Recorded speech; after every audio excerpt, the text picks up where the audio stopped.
My name is Luca, and welcome back to the first video on Knowledge Mansion in over a year and a half. I'm really sorry I haven't been able to upload. There's just been all sorts of stuff that have been going on in my life, like new school, homework, just everything. But from now on, I want to try and see if I can get at least a somewhat consistent upload schedule. And we're starting off with the Scramble for Africa, created and presented to you by Luca Gorton.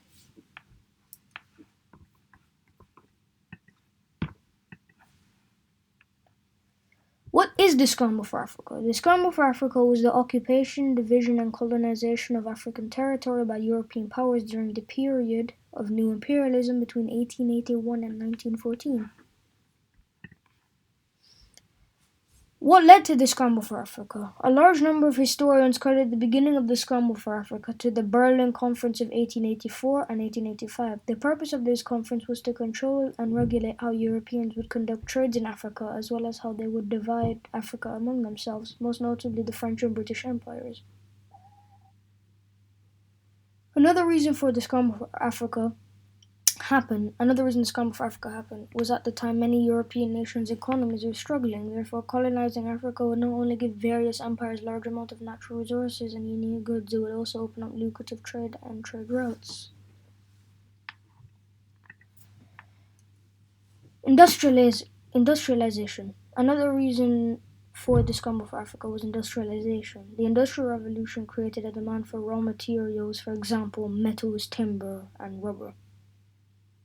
European nations and the industrialists who helped influence foreign policy raced for them. In the Congo, for instance, King Leopold of Belgium created his own company to profit from the harvest of rubber and other raw materials. In addition, the Industrial Revolution created a demand for a new secure markets and manufactured goods. Colonization created captive markets. Why colonize Africa? Africa had a lot of natural resources and precious stones, which included cotton, gold, tea, diamonds, palm oil, rubber, oil, coffee, uranium, and iron ore. Control over the Suez Canal in Egypt, or what is today Egypt, and the Red Sea allowed for much more efficient and quicker trade with places such as India and China, which were very influential in the business market. Colonizing Africa was also gave various empires increased influence and military power. How was Africa divided? Artificial borders. Artificial borders are borders which are arbitrarily placed, that is, a line randomly drawn on a map without regard for geological features or language or culture. This is normally done by one political or societal group without any consultation with other entities such as the people living there. Africa before and after colonization. It was very common for colonial powers to draw lines on a map where they saw fit. This usually meant exploiting local populations by drawing boundaries which divided locals and kept them split up and weak.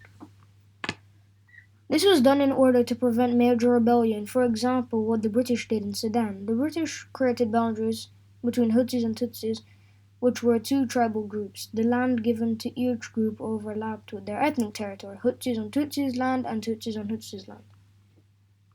They also mixed the populations, so both Tutsis and Hutsis were trapped within the same borders. This resulted in many disputes and civil wars, which caused many deaths. Colonial power in Africa. Countries that held territory in Africa before World War I included Portugal, Britain, France, Belgium, Spain, Germany, and Italy. Countries that held territory in Africa after World War II were Britain, France, Portugal, Spain, and Belgium, although 5 years after World War II, Italy regained control of Somalia for another 10 years. Somalia would later be ruled by the British. After World War II, not only did Germany and Italy lose their colonies, but some African nations gained independence. These nations included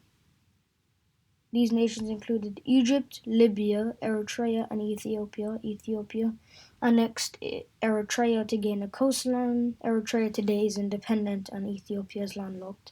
A few years earlier, South Africa gained self-autonomy, and the last two which gained independence were Liberia and Gabon. Liberia was basically a Back to Africa movement for freed slaves in the United States.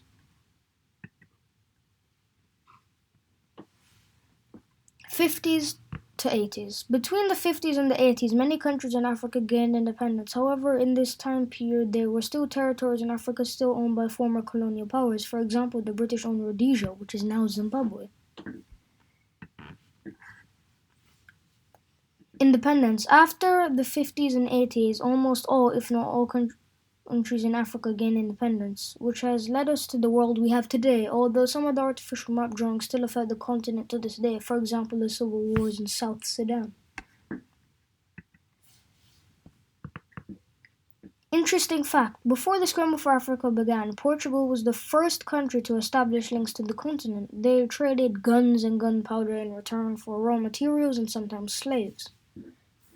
As you know, or some of you should know, or a lot of you, I don't even know, the Portuguese flag today is green and red, but back here, or back then, this flag with the blue and the white, this was the imperial Portuguese flag, and this is what it looked like.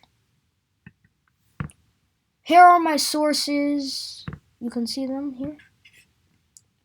And yeah, so thank you for watching this video. If you learned something or enjoyed this video, please like the video. Please subscribe to my channel. Also make sure to press the notification button so every time I upload, you'll be notified. And that's really it. Yeah, just like, subscribe, and next video will probably be something on maybe Ethiopia or Liberia. I don't really know. But yeah, that's it. Anyway, hope you enjoyed. Bye.